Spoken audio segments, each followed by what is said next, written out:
introduce myself. My name is Gudrun Helgadottir. I'm originally from Iceland, where I worked for quite a long time at the University of Hólar in the Department of Rural Tourism. So I guess that's sort of my claim to fame in this context is a long-starting research interest in rural tourism.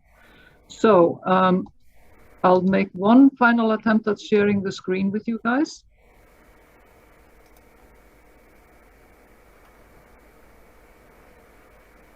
And now you're probably seeing... Oh, no, that's it. It's up now. Okay, good. So let's hope that the connection holds. I'm sitting actually in Kongsberg, the technology town of Norway, and have had some difficulties in the previous meetings with technology, but let's hope for the best here. So my current position is with the University of Southeastern Norway, as mentioned, but I will mainly refer to research that I've been doing in Iceland. And this is, for those of you who have been to Reykjavik in the last few years, this is a sculpture by Ólaf Nordal. And I think that actually, in many ways, epitomizes the idea of the Arctic or the peripheral rural areas, you know, this tiny, strange house on top of the world somehow, that may be an interesting place to visit. But I am mainly a tourism researcher. I'm not, although this presentation or the whole webinar is about ethics in tourism, I'm not a philosopher, but have some ideas on tourism ethics, particularly with that. But just to emphasize, you know, my take on this, and what do you actually see the next slide? Yeah, the tourism phenomenon. I have a bit of an issue. That's why I put this question mark, because I have an issue with separating tourism too much from life in general. And as Dieter was commenting, and as the tourism framework or the spatial justice framework suggests, I mean, tourism is completely interwoven with everything in our communities. I mean, tourism as a phenomenon, it plays out in the habitats of animals, in the homes of communities of people, and thereby these inhabitants become de facto hosts for the tourists. And that is regardless whether or not they are tourism entrepreneurs or working in tourism. By default, you are kind of the host because you are the resident and there are visitors in your community. And that's really the nature of tourism, that it's so interwoven into daily life. So tourism is therefore an industry, yes, as mentioned previously, and Peter was explaining, it is very much an industry that has definitely developed or contributed to diversification of employment opportunities and income sources in the Arctic, and it also brings life and action, and that is what people often mention in the research that I've been doing, qualitative interviews with residents. People mention that tourism is, it brings life to the towns and communities, but it can easily become too much of a good thing, especially in small communities. So just to sort of mention to you where what I'm drawing on in this presentation, I'm drawing on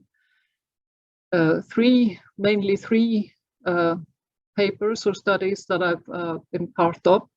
And first of all, I want to talk about the virtues of hospitality, and that is based very much on a paper, we published a paper on this together with my colleagues Anna Vilborg Einarsdóttir, Leah Burns, Guðrún Þóra Gunnarsdóttir, and Johanna Maria Matthíasdóttir. We did study on the social sustainability of tourism in Iceland. It was a qualitative study, and where we found that that actually the residents that we were interviewing, they have a very, well, what I would describe as an ethical care towards the tourists. Sorry, are you still seeing my screen? Slide of tourism ethics. Yes, we are. Yeah. Yes. Okay.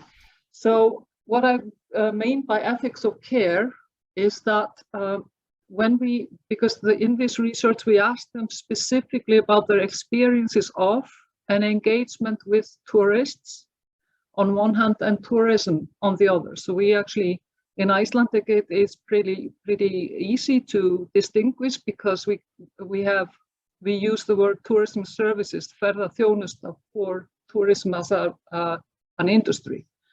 Whereas so it was easy to ask people separately about, tourists as other people who are visitors in their communities, and then on tourism as an industry. And it turns out that people very much associate with the tourist. I mean, they see the tourist, of course, just as other human beings that are present in their daily environment. They are concerned there was a lot of concern for their well-being.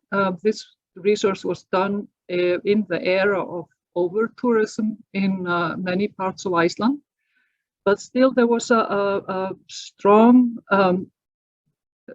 sentiment among the people we interviewed that they cared for, first of all, of course, the safety of tourists. They were worried about their safety, for instance, out in nature in conditions that people are unfamiliar with. They were also concerned about them not being subjected to tourist traps. So they felt a kind of in a sense, an embarrassment looking at tourism entrepreneurship and tourism practices that they felt were not of good quality. People perceived that as being bad hosts. And then there is this residents' engagement in tourism, because you are, in a sense, part of the backdrop to tourism, but there's also a lot of volunteer activity in the Nordic countries that tourism relies heavily on. In Iceland, it's most notably the rescue squads. The search and rescue is carried out by volunteers. So volunteers are on duty 24/7 if something like an eruption happens and the world comes to see the eruption. The same situations also in Norway. In Norway, it's very much the voluntary associations that, for instance, make and maintain hiking trails. So there's a lot of non-profit activity that becomes a resource for tourism, and that in times of over-tourism becomes kind of a tragedy of the commons, that this is being exploited by an industry that is not really contributing to it. That's one part of the puzzle.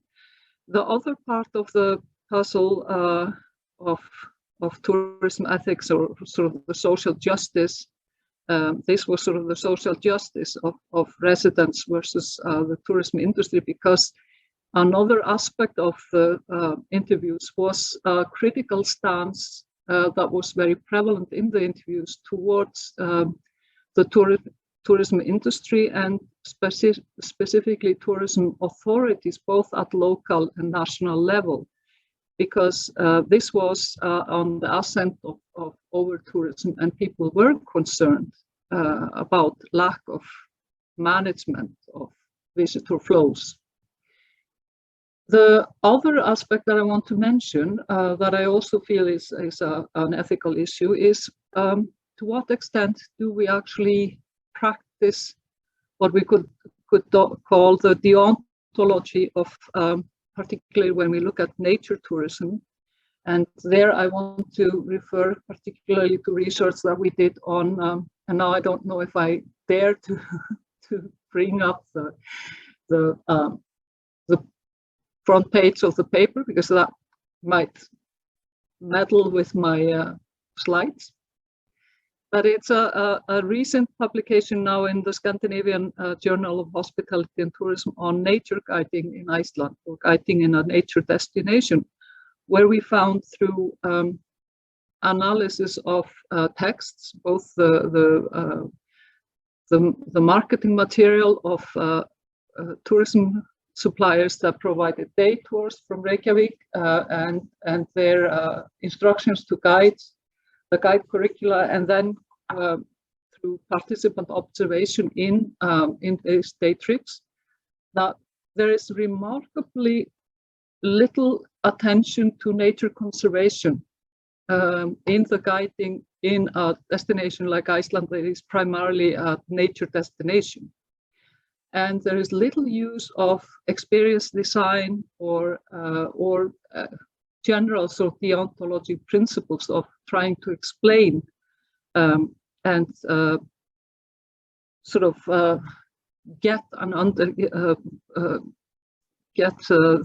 facilitate for tourists understanding of the nature that they are looking at and experiencing, hopefully through the trip.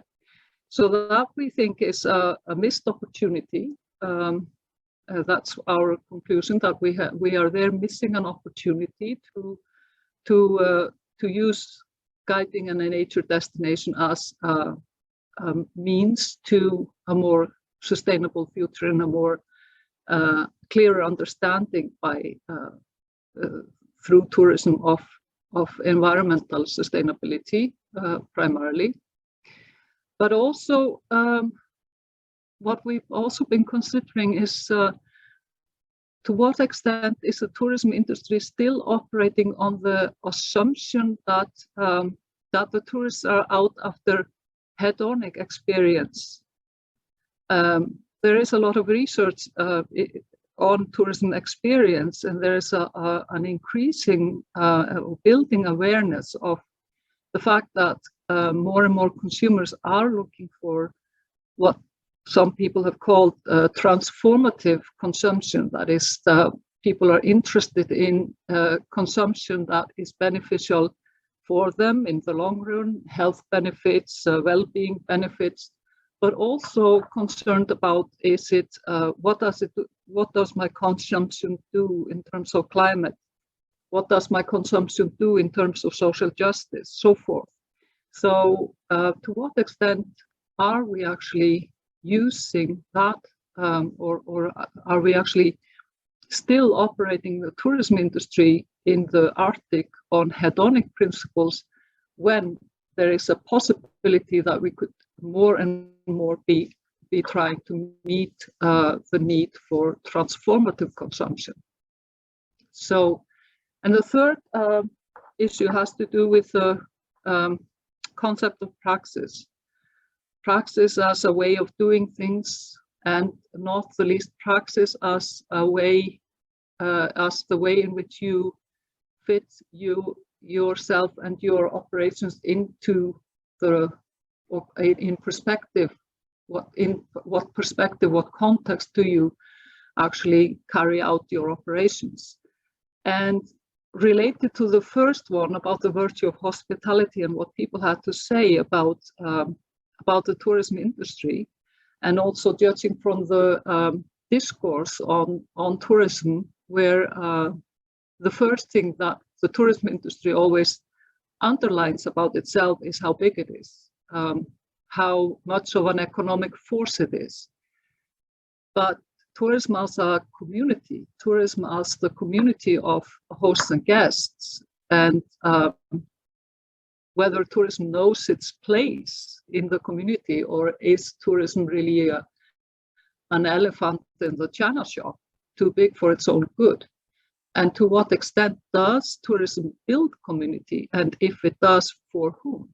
And that's why I want to return to the concept of the virtue of hospitality, and just mention that one of the things that is my bone of contention with tourism, as it's often been defined as a field, is that by separating tourism and hospitality, we are actually leaving out a very important aspect of the ethics of tourism, because hospitality in most cultures is a virtue. It's the virtue of taking care of your visitors. And if we divorce that from tourism, we are left with a rather impoverished activity in what I would argue. So just to mention some of the comments and that we have had from in our interviews, just to sort of illustrate the point. Are you seeing the next slide? Not yet, no. Sorry about that.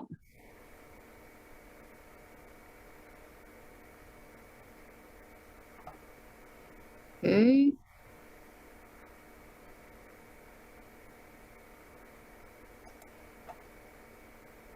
Oops, here we have something went wrong here.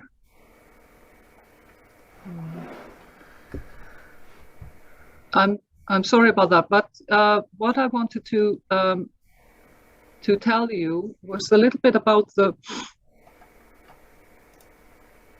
comments that we've got on this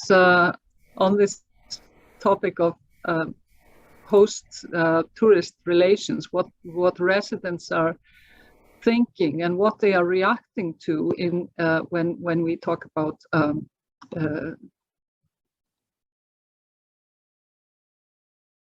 host guest interaction.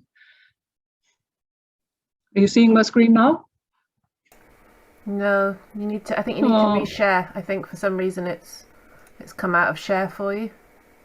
Okay. Well, anyway, I'll just tell you, and you will you can see the screen slides later on the website, right? Yeah, we can put them on the website. Absolutely. Yeah. I'll make one last attempt, and if that doesn't work, then then I'll sulk and stop trying. Okay, just as part, do you see it now? No, it's not saying you're sharing at all. I don't know why. Oh, I'm so sorry about that.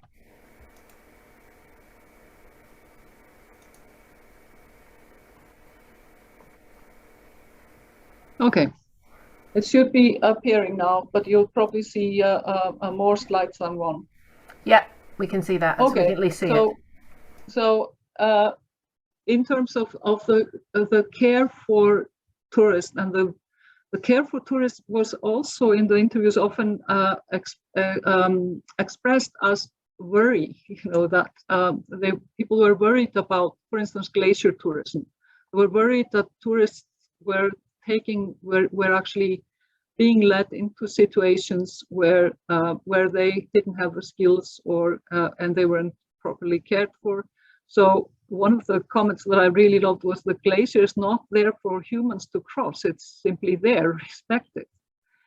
And also a friend of mine, actually this is not from the interviews, but it's my friend who probably owned the most photographed laundry line in Iceland, or the northern part of the world, if you will. And she said, well, you know, it happens to be situated on a hill, so it's sort of, you can see it up against the sky, but my laundry is really not there for you to put on Instagram. You know, so you have to respect my privacy, even if I live in a postcard. And another concern was people who have, for instance, horses that are grazing by the side of the road. People have difficulty because there's a strong wish from the tourist to actually interact with them. So that, and it's the same with wild animals, that there is a tendency to approach them and treat them as pets. And a father in central Reykjavik who had been out walking with his child, he had become the subject of guiding about the Nordic model and about gender equality in Iceland. And he felt that he had been made into a prop in some guide's show on what Iceland is. So in a sense, if you can boil it down, the general message was that, well, the world is most welcome to visit, but mind your manners. And that's something that the tourism people were more concerned with the tourism industry, not actually